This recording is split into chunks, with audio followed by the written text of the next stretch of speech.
L'agrigentino Andrea Cirino è già un autore di successo con 2 romanzi accolti con interesse dal pubblico nel recente passato. Ieri è stata la volta del terzo lavoro letterario di Andrea Cirino, un altro romanzo presentato al Pirandello davanti ad un pubblico delle grandi occasioni. Cirino questa volta ha toccato un tema che suscita curiosità, che incuriosisce, a cominciare dal titolo, 3 minuti. Un tempo brevissimo che segna l'angoscia di un giovane, forse per sempre. Un ragazzo come tanti, finito in carcere. Ed è la vita carceraria il tema del romanzo di Cirino che deve far riflettere, perché si parla poco di carceri e dei drammi che si vivono purtroppo dietro le sbarre ogni giorno. 3 minuti è un libro che si ispira a qualcosa in particolare o semplicemente un romanzo?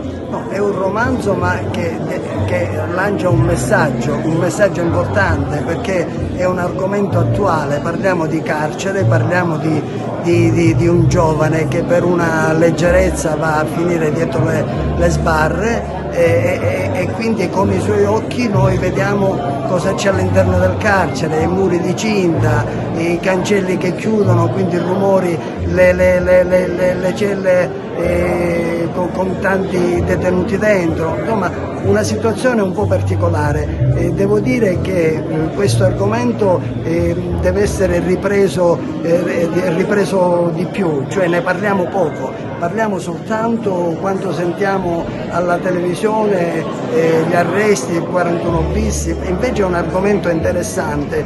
Un cappellano mi faceva notare che gli studenti dovrebbero studiare questa problematica, dovrebbero recarsi nel carcere per fare notare cosa significa la perdita della libertà. Quindi è un argomento interessante, un argomento attualissimo. L'altro tuo libro, Quasi Papa, consentimi una battuta, ha anticipato i tempi perché abbiamo avuto Monsignor Reina al conclave, quindi un agrigentino quasi Papa. Ma tra l'altro è una cosa molto strana perché Don Baldo Reina ha presentato diverse volte il mio libro e l'ultima volta che eravamo insieme all'università, l'abbiamo presentato insieme all'università, l'indomani ha avuto la nomina di vescovo. Quindi diciamo che ha portato fortuna a Don Baldo.